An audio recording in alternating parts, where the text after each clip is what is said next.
Senhor presidente, deputado Manel Duca, senhores deputados, senhoras deputadas, os caros servidores públicos da saúde, dentistas e enfermeiros que fazem parte da luta por reivindicação de melhores condições de trabalho, sejam bem-vindos à Assembleia.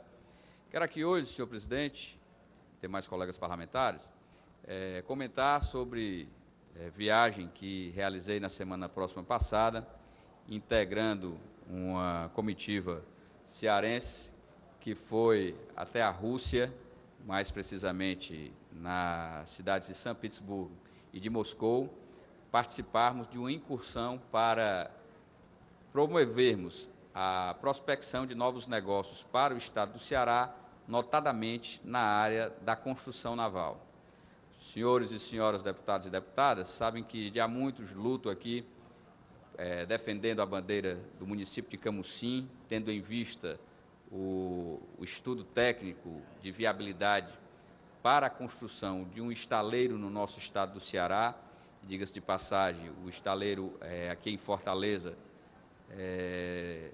há alguns anos atrás, já foi deixado de lado essa questão, tendo em vista alguns pontos de vista contrários à realização dessa obra, mas que, entretanto, seria, sem dúvida nenhuma, a solução definitiva para a região litorânea do nosso estado do Ceará, do litoral norte, lá no nosso município de Camusim.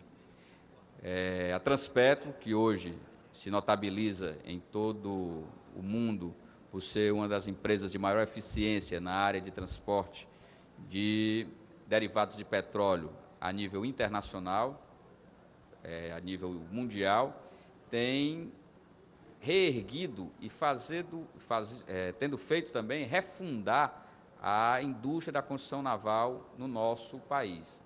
E serão 42 navios petroleiros que deverão ser feitos pela Transpetro e comprados, muitos deles aqui mesmo no solo brasileiro, e 4 deles já estão em fase de execução, mas ainda existe uma carteira muito grande de quase que de 24 bilhões de dólares para a construção de novas embarcações para transporte, como disse, de derivado de petróleo. E a Transpetro tem tido esse papel de procurar dar à indústria naval brasileira essa forma de se reerguer, de fazer com que ela possa novamente produzir aqui e fazer com que as embarcações brasileiras possam voltar a predominar na navegação marítima e no transporte de carga a nível de Brasil e de América Latina. E agora, também, tendo em vista que hoje as próprias embarcações navais brasileiras, muitas delas, quando vão fazer reparos, quando vão fazer sua docagem, realizam-nas lá do outro lado do mundo, como se diz, lá na China. Nós queremos buscar para que o nosso estado do Ceará, para que a nossa região lá do Camusim, possa sediar a construção desse estaleiro, com o objetivo inicial de tentar, no mercado, produzir um navio para a Transpetro, mas que também possa fazer com que os reparos sejam eles realizados aqui mesmo no Brasil. E nós visitamos a comitiva que tinha a prefeita de Camusim, Mônica Aguiar, que tinha o diretor de negócios da ADES, Eduardo Neves, e que tinham representantes também da empresa Pentagonal, que é a consultora empresarial que está fazendo o acompanhamento desse projeto a nível do Ceará, e dado a mim que foi pela delegação extraoficial do senhor governador Cid Gomes para que pudéssemos tratar desse assunto com investidores, quer de nível nacional, quer de nível internacional, nós fomos até, como disse, a Rússia. Fomos recebidos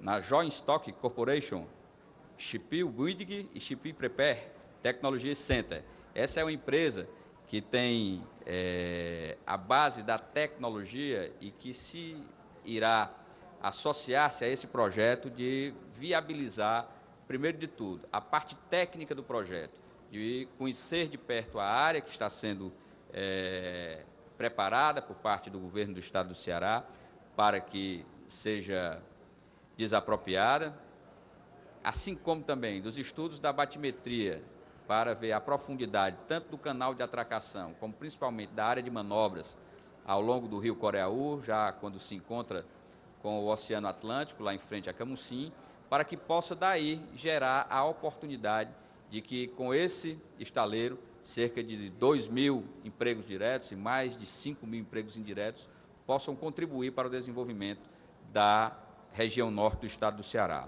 Nessa visita que realizamos, conhecemos de perto esse parque tecnológico que irá mostrar qual deverá ser a capacidade do navio a ser produzido e, principalmente, de estudar essa viabilidade, tendo em vista que aqui na América Latina nós não temos um estaleiro para reparos de grandes embarcações.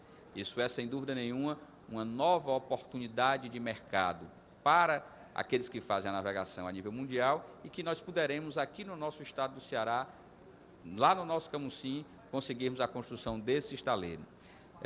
Em seguida, visitamos um estaleiro que tem uma das maiores docas do mundo, que é o estaleiro Kanonersky Ship Repairing Yard JSC, em São Petersburgo. Para vocês terem uma ideia, uma das docas que tem lá, a doca tem 206 metros de comprimento, fazendo com isso daí de que se possa ali fazer o reparo simultâneo de até 3 médias embarcações e com isso daí tendo a proporcionalidade de se mostrar o quanto poderá ser para o Brasil um grande negócio a construção do estaleiro de reparos aqui no nosso estado do Ceará. Ao verificarmos essas condições, e para aqueles que não sabem, a Deputado Rússia... Sérgio Aguiar Ferreira Aragão, quando puder. Logo em seguida, deputado Ferreira. Para aqueles que não sabem, a Rússia ainda tem muito nas suas empresas estatais o predomínio da coisa pública ainda nesses institutos. Tanto no Instituto de Tecnologia, assim como também em boa parte desse estaleiro, nós vimos ali a oportunidade de que, embora saindo lá do regime comunista, mas que agora a perspectiva é cada vez melhor para que se possa avançar para outras terras os investimentos por parte dos russos. Aqueles que não sabem também, é bom se registrar que agora no mês de setembro, no final do mês, após o dia 17, estará sendo realizada uma feira em Moscou, a Leisure Feira, que está tentando captar para o estado do Ceará a viabilização de um voo Moscou-Fortaleza. Uma forma de fazer com que os russos, que hoje é notório serem uma das classes que mais tem recursos a nível de Europa e a nível mundial, possam trazer para cá os seus investimentos. E é aí que a gente encontra esse mercado para podermos preparar o estado do Ceará, o município de Camusim, para recebermos esse estaleiro. A luta está se iniciando. O pontapé inicial foi dado através dessa visita. Esperamos agora receber até o final do ano, ou no máximo até o fim do primeiro trimestre do ano que vem, uma comitiva daquele país para que possamos tratar desta negociação e clarear ainda mais a perspectiva desse negócio. Não ficando por aí, nós fomos também até Moscou, fomos à Embaixada Brasileira, conversamos lá com assessores do embaixador, tendo em vista que o embaixador estava se deslocando para São Petersburgo, porque dia 5 e dia 6 agora teremos a reunião do G20, dos 20 países em desenvolvimento do mundo, inclusive o deputado Lula Moraes falou aqui há pouco, a presidenta Dilma está chegando a São Petersburgo na manhã desse dia 3 para participar dessa reunião do G20. E com isso nós discutimos lá com os diplomatas para ver também a possibilidade de que esses parques de tecnologia e essa construtora naval possam estar integradas realmente a essa parceria dos BRICS. E certamente, quando ao final de março nós tivermos aqui no estado do Ceará a reunião da cúpula dos BRICS, certamente nós vamos ter a perspectiva de consolidação dessa parceria industrial e de investimentos para a construção de um estaleiro aqui no estado do Ceará e lutando para que Camusim seja viabilizado. Ouço o nobre deputado Ferreira Aragão. É muito importante, deputado Sérgio, basta a gente voltar no tempo e ver que nos anos 30, o porto de Camusim tornou Sobral, talvez a capital naquela época do estado do Ceará, pelo desenvolvimento nos anos 30 e 40. Um estaleiro em Camusim significa progresso para a região. Vai melhorar demais aquela região. Camusim, que é um polo pesqueiro, que é uma cidade turística, uma cidade produtiva, vai ganhar demais. Não é só Camusim, não. Granja, Camusim, Chaval, Sobral, Massapê. É uma grande empreitada. Parabéns, deputado, pelo seu esforço, pelo seu denodo, pela sua luta de levar essa benfeitoria para a sua terra natal e vai, naturalmente, beneficiar toda a zona norte do estado do Ceará e o estado do Ceará de maneira geral. Parabéns, deputado. Excelência, permite uma parte, deputado. Ora, deputado João Jaime, agradeço, deputado Ferreira, o incentivo e, como eu disse, o caminho é longo, é tortuoso, mas se nós não dermos o primeiro passo para irmos em busca, e aí falo como agente político, agente público, de ser animador, e o governo do Estado como órgão que vai dar, a instituição que vai dar a infraestrutura necessária para a instalação de empreendimento como esse. Mas, certamente, todos nós sabemos que o capital é do investidor privado, é aquele que vai realmente mostrar como investir no nosso estado do Ceará. Ouço o deputado João Jaime. Deputado Sérgio Aguiar, quero só me solidarizar e parabenizar Vossa Excelência por essa luta tão importante de trazer para Camusim, mas muito mais do que para Camusim, para a Zona Norte. O estaleiro é uma obra muito importante, que gera muita mão de obra. O estaleiro desse, se realmente se implantar em Camusim, na Zona Norte, irá gerar mais de 2.000 empregos de mão de obra qualificada, que irá beneficiar toda aquela região que já está interligada por estradas, ligando o Vale do Acaraú, a Serra, Sobral, que é a cidade polo da região norte. Então, é muito importante para toda a região.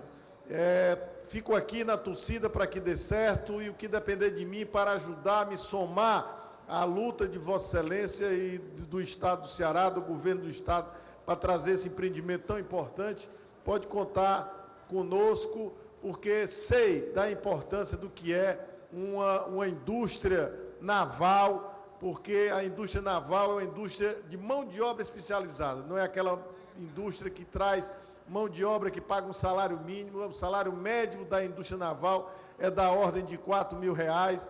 Então, é uma indústria que realmente gera desenvolvimento, trazendo outras indústrias também agregadas a ela, prestadoras de serviço. Portanto, parabéns nessa luta e vamos aqui, eu acho que todos nós da Assembleia, trabalharmos juntos para trazermos esse grande empreendimento para o Estado do Ceará, para Camusim, para a Zona Norte. Agradeço, deputado João Jaime, a solidariedade de Vossa Excelência e tudo, e ressalto, inclusive, que também, lá no Acaraú, de Vossa Excelência e do deputado Manel Duca, o estaleiro Rap Peixe deverá estar sendo instalado agora para a produção também de embarcações, isso por dados nos passados pela Agência de Desenvolvimento Econômico do Estado do Ceará. De menor monta, diga-se de passagem, mas que também terá essa oportunidade de fazer com que os filhos e filhas de Acaraú possam ali também ter o seu desenvolvimento. E aí, é muito importante se registrar da qualificação profissional. E o IFCE, lá do município de Acaraú, já tem cursos nessa área de construção naval, muito embora ainda não sejam na área da construção naval industrial, que é o que se pensa para um grande estaleiro como esse, mas que se possa também formar pessoas ali e na extensão desse campus, que é lá em Camusim, se procurar promover para a população, principalmente de jovens, a formação e qualificação profissional para que possam ser atendidos e terem aí a mão de obra regional utilizada na construção dessas embarcações navais de grande porte ou de reparos que deveremos ter no município de Camusim. Então, já me encaminhando para o final, presidente, digo que essa é uma luta do nosso mandato, é uma luta de toda a região. O Estado do Ceará precisa mostrar dessa vocação que temos aqui de embarcações, desde lá o aracatiense Dragão do Mar, até os dias atuais, a gente mostrar de que sempre foi uma convivência, uma parceria entre a luta no mar e o trabalho do cearense, para que nós possamos fortalecer mais um grande atrator de desenvolvimento para o Estado do Ceará, a construção do estaleiro em Camusim, para que a região norte do Estado possa mudar sensivelmente, já que precisa de outras atividades produtivas e aproveitando essa da construção naval pelo momento que vive a indústria naval brasileira. Era isso, senhor presidente. Muito obrigado. Bom dia, presidente, deputado José Albuquerque, senhores deputados, senhoras deputadas, telespectadores da TV Assembleia, ouvintes da FM Assembleia, jornalistas que cobrem o cotidiano da Casa do Povo cearense. Venho destacar nesta quinta-feira para mim, excelente notícia de que o Porto do Pecém, administrado pela Companhia de Integração Portuária do Ceará, Ceará Portos, atingiu, em agosto, o maior faturamento de sua história. Isso é fato para que a economia cearense possa comemorar. O faturamento do último mês foi de 46,3%, superior que o mesmo período de 2012. Portanto, o mês de agosto de 2013 foi quase que 50% maior o faturamento do que o mês de agosto de 2012, atingindo o total de R$ 6.294.178. No acumulado de 2013, a elevação está maior 29,4% que o mesmo período de 2012, equivalendo a R$ 36.515.000. O valor atingido no mês, caros parlamentares, é o maior já registrado na história da Ceará Portos.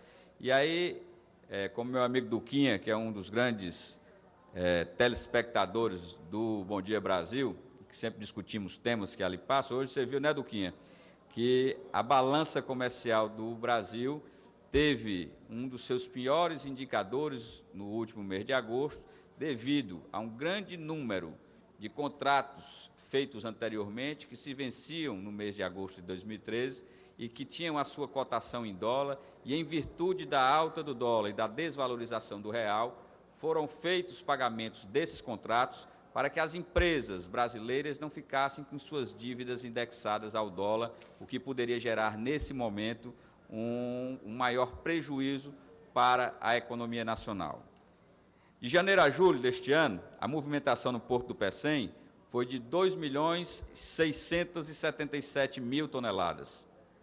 Esse desempenho representou um crescimento de 20% em relação ao mesmo período do ano anterior, voltando a frisar, o período de janeiro a julho de 2013, em detrimento do período de janeiro a julho de 2012. Nesse período anterior, que registrou 2.225.000 toneladas de cargas movimentadas. Em relação ao tipo de carga, a movimentação de granéis líquidos representou o maior crescimento, registrando 789.000 toneladas, contra 179.000 toneladas no mesmo período de 2012. Só para citar no comparativo, foi um aumento de 339% do volume de carga de granéis líquidos. A movimentação de contêineres também cresceu de 677.000 toneladas nos primeiros 7 meses do ano anterior para 718.500 toneladas entre janeiro e julho deste ano. Cargas soltas subiram de 423.000 toneladas em igual período do ano de 2012 para 554.000 toneladas em 2013. Destaco ainda que a movimentação de cargas no Pecém cresceu 15% nesse semestre, quando foram movimentadas 2,1 milhões de toneladas, enquanto no mesmo período anterior do ano passado tinha sido 1,8 milhões de toneladas. O grande destaque ficou por conta do transporte de granel líquido, com aumento de 272%. As importações tiveram aumento de 29%, enquanto as exportações decresceram em 38%, com variação positiva de 12% na movimentação de longo curso e de 31% na movimentação por cabotagem, que é o transporte realizado entre portos do mesmo país em relação ao mesmo período do ano pretérito de 2012. Na navegação de longo curso, foram exportadas 39.000 toneladas de frutas, 14.000 toneladas de água de coco e 10.000 toneladas de carne, enquanto nas importações, os combustíveis minerais registraram a movimentação de 816.000 toneladas, os produtos siderúrgicos com 379.000 e escória de alto forno granulada com 152.000 toneladas. No transporte de cabotagem, foram exportados 23 mil toneladas de partes de pás eólicas, 21 mil toneladas de sal e 16 mil de produtos da indústria de moagem. Nas importações, as principais movimentações foram de produtos siderúrgicos, com 53 mil toneladas, milho, com 31 mil toneladas, arroz, com 30 mil toneladas e combustíveis minerais, com 20 mil toneladas. Abro aqui o parêntese para mostrar que, nesse transporte de cabotagem, a indústria do nosso estado do Ceará, que já produzimos aqui pás eólicas, foram uma daquelas que tiveram um sensível acréscimo para que pudéssemos daqui comercializar aquilo que é produzido de pás siderúrgicas no estado, ou melhor, de pás eólicas no estado do Ceará para outras unidades da federação. Nos 6 primeiros meses do ano, operaram no Porto do Pecém 190 navios, sendo 94 com calado superior a 10 metros e 96 com calado inferior a 10 metros. As principais frutas movimentadas foram melões, e aí o deputado Dedé Teixeira termina de colher nossa assinatura para um título de cidadão para um dos maiores produtores de melão do nosso estado do Ceará, e que amanhã também essa casa distinguirá com o título de cidadão cearense outro do sócio da empresa, que é o Carlos Prado.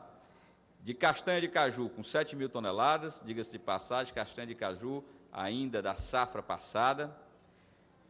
Melancia, com 3 mil toneladas, e manga, com 1 mil toneladas. O estado do Ceará contribuiu com 65% do total de frutas movimentadas, e o Rio Grande do Norte, com 33%, mostrando que o Porto do Pecém atua além fronteiras do Nordeste brasileiro, não apenas exportando produtos produzidos, desculpe a redundância, aqui no estado do Ceará, mas de produtos também que tiveram a sua produção no vizinho estado do Rio Grande do Norte. Do total geral de exportações de frutas, 35% seguiram para a Holanda, 28% para a Grã-Bretanha, 13% para os Estados Unidos e 12% para a Espanha. Senhoras e senhores, nesse tema, procuro mostrar da pujança realmente e da visão dos governos estaduais, cada um que a seu tempo, iniciado lá atrás por Tasso Gereissati e consolidado agora no governo do governador Cid Gomes, cada um a seu tempo pôde fazer com que a estrutura do Porto do Pecém, iniciada inicialmente com uma estrutura de porto e tornada ao longo do tempo como um complexo industrial portuário do Pecém, pudéssemos com isso daí fazer com que a grande forma de se atrair desenvolvimento para o estado do Ceará estivesse vinculada a esse meio de transporte e a essa logística que é composta pelo Porto do Pecém. E aí aqui quero destacar, caro deputado Dr. Sarto, nosso líder do governo. Hoje nós iremos votar uma proposta também do governo do estado para um crédito que o governo pede autorização a essa casa para a complementação das obras do Porto do Pecém. E aí é importante esse destaque, mostrando que o Porto do Pecém se configura como hoje um dos vetores de maior desenvolvimento do estado do Ceará, e essa casa que nunca se furtou a apoiar os pedidos para que empréstimos fossem realizados pelo governo do estado a instituições financeiras, como forma de fazer com que a preparação desse porto, como nosso grande portão de entrada e saída da produção do nosso estado, assim como também de outras unidades da federação aqui no Nordeste brasileiro, são estratégicos para o desenvolvimento do estado do Ceará. Mas, senhoras e senhores, outro tema que quero destacar é a inauguração de agências da Previdência Social em 3 municípios cearenses. Estava marcada inicialmente para amanhã essas inaugurações, entretanto, devido à agenda do ministro da Previdência Social e de seus principais assessores, foi adiada para o dia 20 de setembro. E ocorrerá, portanto, no dia 20 de setembro, às 11 horas da manhã, o IPU, enfim, receberá a sua agência do INSS.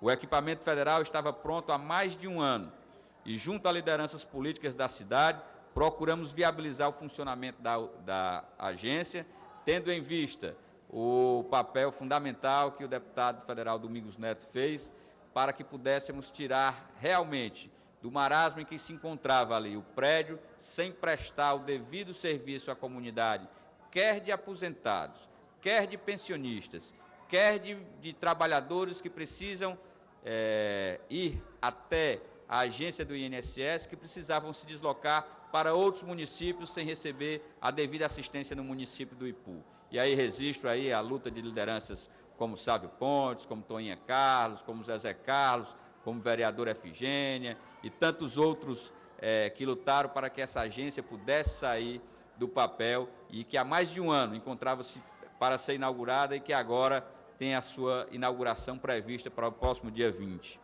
Em Ibiapina, também se realizará no mesmo dia, às 13h30, a inauguração de outra agência do INSS. E assim também como lá na Serra da Ibiapaba, do nosso amigo Zezinho Albuquerque, o município de Tianguá receberá também essa agência do INSS às 15h30 do próximo dia 20 de setembro. O ministro da Previdência Social, Garibaldi Alves, deverá marcar presença nesses 3 eventos, ressaltando que, desse modo, a importância destas unidades para os municípios do interior, que vêm para beneficiar não apenas aposentados, mas também trabalhadores que precisam de benefícios do INSS. Portanto, senhor presidente, senhoras deputadas, senhores deputados, venho destacar aqui essas 2 grandes ações que são realizadas. A primeira delas, com relação ao faturamento, o maior da história de todos os tempos, que o Porto do Pecém conseguiu atingir nesse último mês de agosto, e o outro desse importante benefício social, que é a instalação de agências da Previdência Social nos municípios de Ipu, Ibiapina e Tianguá. Deputado Sérgio, quando puder uma parte, Dedé Teixeira. Deputado Dedé Teixeira, já me encaminhava para o final, mas vou dar uma aqui de Fernando Hugo. Faço uma guinada por completo à esquerda para poder ouvir a sua palavra. Passaria a palavra ao deputado Sérgio Aguiar, que seria o próximo inscrito. Permuta.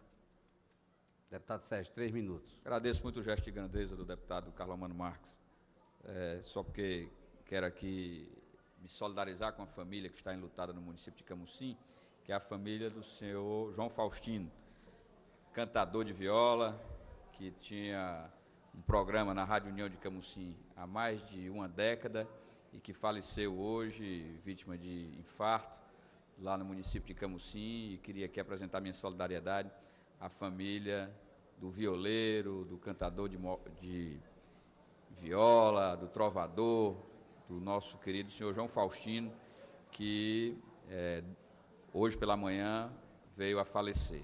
Já vinha acometido de doença há algum tempo e foi agravada com infarto nesta manhã no município de Camusim. Então, era apenas, nós pela ordem, para apresentar a nossa solidariedade, o voto de pesar à família do cantador João Faustino no município de Camusim. Era só, senhor presidente. Muito obrigado.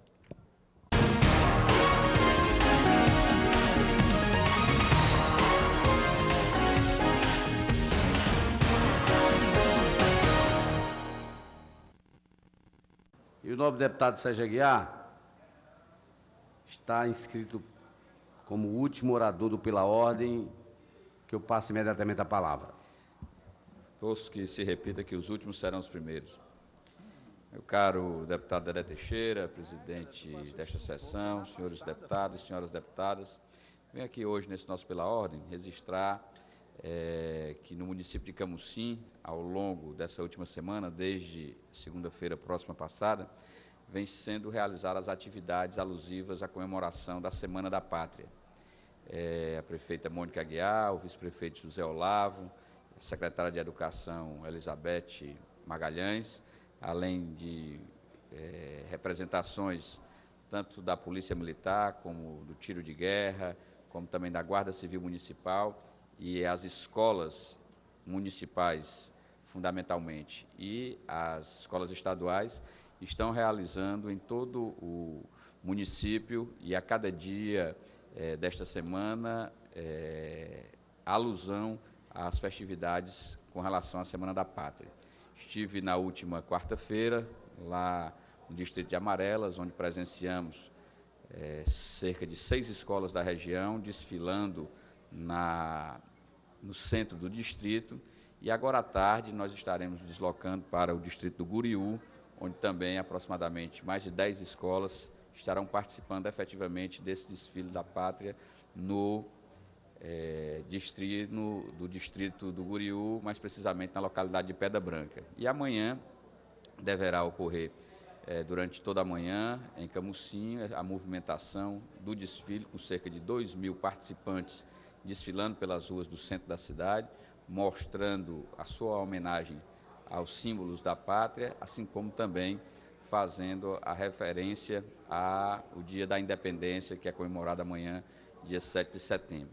E dentro desta participação tem sido feito também visitas por parte dos membros da Administração Pública Municipal de Camusim, nesses distritos, aos variados logradouros públicos, tanto estabelecimentos de ensino, estabelecimentos de saúde, assim como também a sede dos distritos e dos bairros, quer aqueles mais centrais da cidade ou os da periferia, mas com tudo isso, tendo a oportunidade de fazer com que a população de Camusim esteja presente nesse ato que a administração avançar em tudo, cuidar de todos, está promovendo no nosso município de Camusim. Então, era esses os registros, deputado Dedé Teixeira, que queria fazer na manhã deste dia 6 de setembro e desejar a todos os nossos colegas e para o público que nos assiste um bom feriado de 7 de setembro a todos.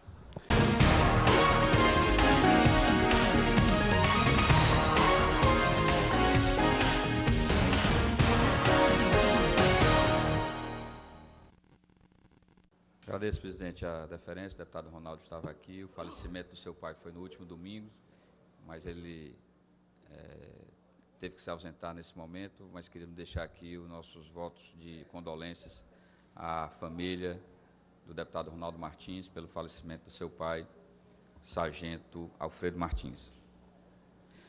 Mas, senhores deputados, senhoras deputadas, os caros telespectadores da TV Assembleia, ouvintes da Rádio FM Assembleia, e jornalistas que cobrem o dia a dia de nossa casa. Venho à tribuna hoje destacar notícia veiculada no jornal O Povo desta quarta-feira. A publicação chama a atenção para a pesquisa da Confederação Nacional do Transporte, CNT, que constata a aprovação superior a 70% da população ao programa Mais Médicos, programa este que faz parte de um amplo pacto de melhoria do atendimento aos usuários do Sistema Único de Saúde. Conforme a pesquisa, o programa federal tem aprovação de exatos 73,9% da população brasileira. É a segunda vez que o órgão mede a aceitação da política de encaminhamentos de médicos brasileiros e estrangeiros para as regiões onde há escassez e ausências desses profissionais da saúde. Em julho último, quase metade da população, 49,7% dos brasileiros, eram favoráveis à medida. Em relação aos números dos que desaprovavam, à época, a taxa diminuiu de 47,4% para 23,8%. Portanto, a taxa de desaprovação reduziu-se à metade. Vale destacar que, através do programa, o governo faz a convocação de médicos para atuar na atenção básica de municípios com maior vulnerabilidade social e distritos sanitários especiais indígenas. A pesquisa CNT foi realizada em 135 municípios, de 21 estados, durante o período de 31 de agosto a 4 de setembro, divididos pelas 5 regiões do Brasil. Foram realizadas 2.002 entrevistas. Ela aponta uma margem de erro de 2,2 pontos percentuais para mais ou para menos. No país, mais 514 cidades e 25 distritos indígenas aderiram ao programa. Assim, já são 4.025 cidades participantes, demandando 16.625 vagas, 7,5% a mais do que o pedido feito na primeira etapa, que apontou necessidade de 15.460 médicos. No Ceará, além de Fortaleza, dezenas de cidades do interior também receberam médicos. Segundo o secretário de Gestão Estratégica e Participativa do Ministério da Saúde, nosso amigo cearense Eudorico Monteiro, 106 médicos foram empossados em 49 municípios. A expectativa do Ministério, de acordo com o secretário, é de atender 300 mil pessoas no Estado. Quero aqui, senhores deputados, senhoras deputadas, fazer um parêntese e registrar. Ao longo, minha cara deputada Fátima Leite, do mês de junho e início do mês de julho, foram registradas manifestações frequentes da sociedade em várias das capitais brasileiras. Aqui mesmo em Fortaleza ocorreram essas manifestações. E uma das grandes reivindicações da população era justamente mais saúde para todos. Era de termos um melhor atendimento na rede pública de saúde. E agora, com o programa Mais Médicos, voltados inicialmente para os médicos brasileiros, meu caro deputado Daniel Oliveira, e em seguida, por não terem sido cobertas todas as outras vagas, para médicos de outras nacionalidades, pudéssemos fazer com que os municípios, como é o caso daqueles de maior dificuldade no interior, conseguirem obter profissionais da saúde qualificados para o atendimento, se pudesse, com esse programa, tentar diminuir sensivelmente aquilo que era a grande dificuldade da sociedade brasileira de uma forma geral. Por isso é que quero crer que, com essa aprovação da população, 74% dos brasileiros aprovam um programa Mais Médico. Isso faz com que se veja o resultado de se fazer uma política séria de que, se nós não temos profissionais na saúde do Brasil que possam atender principalmente aos que mais distantes estão dos grandes centros onde detemos esses médicos, nós possamos atuar desta forma, e o governo tem sido fundamental. Aqui eu registro meu aplauso ao ministro Alexandre Padilha, ao cearense Odorico Monteiro, por terem enfrentado com firmeza esses obstáculos que se davam da falta de atendimento médico aos mais necessitados, principalmente do norte e nordeste brasileiro. Isso daí é uma importante marca para a sociedade de uma forma geral. Tanto é que registro ainda que o CREMEC conquistou na Justiça Federal a primeira decisão do país, e aí já vai de encontro àquilo que o CREMEC, que é o Conselho Regional de Medicina Cearense, está fazendo, de não registrar, não ser obrigado a fornecer o registro profissional provisório para os médicos. Deputado Sérgio Aguiar, quando for possível, o deputado Carlomano, que está aqui encoberto por presenças ilustres, gostaria de ir à colação de Vossa Excelência. Deputado Sérgio Aguiar, também gostaria muito de dar uma parte, deputado Leonardo Pinheiro. Pode estar encoberto da minha visão nesse momento, mas certamente o seu gesto e a sua inteligência ela é maior do que qualquer coisa nessa casa. E então, como volto a dizer, chamamos a atenção também para a segunda rodada de inscrições no programa, concluída no último dia 30 de agosto, que contou com a inscrição de 3.016 profissionais. Desses, segundo a assessoria do Ministério da Saúde, 1.414 têm diplomas no Brasil e 1.602 são formados no exterior, de 65 nacionalidades diferentes. Nesta segunda etapa, a previsão é de que os brasileiros comecem a se apresentar aos municípios no dia 1º de outubro próximo. Já os estrangeiros de todas essas 65 nacionalidades devem desembarcar no Brasil entre o dia 4 e o dia 6 de outubro e serem avaliados entre o dia 7 e o dia 25 do próximo mês. O início deles nos municípios está previsto para o dia 28 de outubro. Isso vem, então, comemorar que essa aprovação, por maioria esmagadora da população brasileira, 73,9%, a população aprova o programa Mais Médicos, é, sem dúvida nenhuma, mostrar de uma ação que reputo como das mais importantes praticadas pelo Ministério da Saúde, do governo da presidenta Dilma, e ouço com prazer meus colegas parlamentares, iniciando pelo nobre deputado médico Carlomano Marques. Deputado Sérgio Aguiar, eu vou pedir oportunidade a Vossa Excelência e ao deputado Lula, se possível for, para que eu possa fazer uma parte a Vossa Excelência. Em tese, deputado Sérgio Aguiar, eu concordo com a questão do programa Mais Médico, em tese. Agora, se nós formos analisar objetivamente, eu discordo na particularidade. Primeiro, eu discordo porque não entendo se esses médicos têm a competência para fazer, realmente, que eu acredito, que eles tenham esta competência de analisar, de avaliar, de diagnosticar, lá na ponta, que é o que nos interessa, né? Por que não fazer o revalida? Por que não fazer esse exame?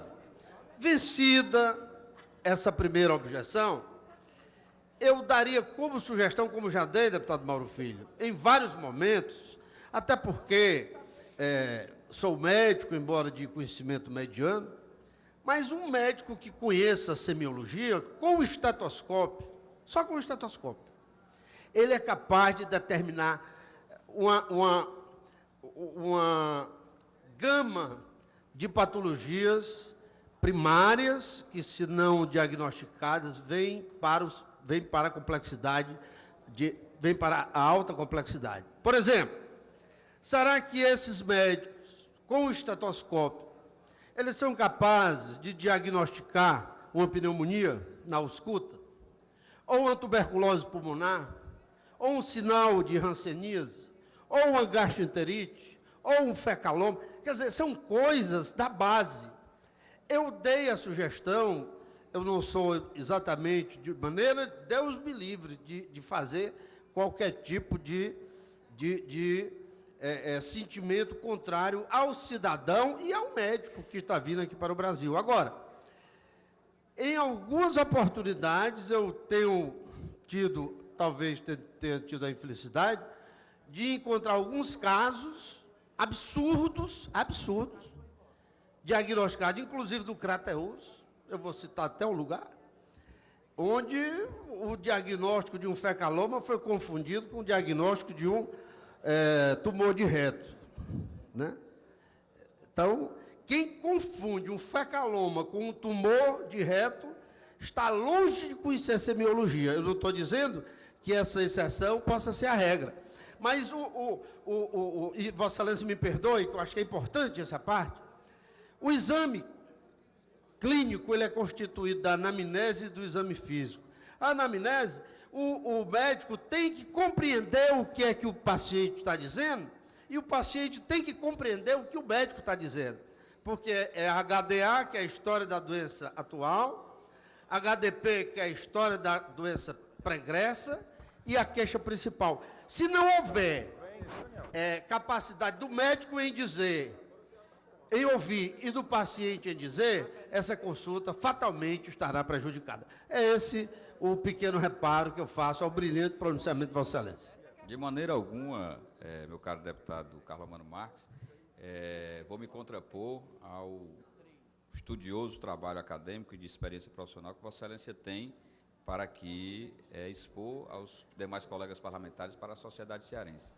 Eu me reporto aqui da aprovação popular que tem sido dada a esse programa Mais Médicos, e eu que sou interiorano, por sentir na pele a dificuldade de termos profissionais médicos para atuar nos municípios do interior, venho aqui me associar ao pensamento dessa maioria dos brasileiros de concordar com o programa Mais Médicos, respeitando aqui as ressalvas feitas com toda a propriedade por Sua Excelência e por outros também que têm esse mesmo pensamento.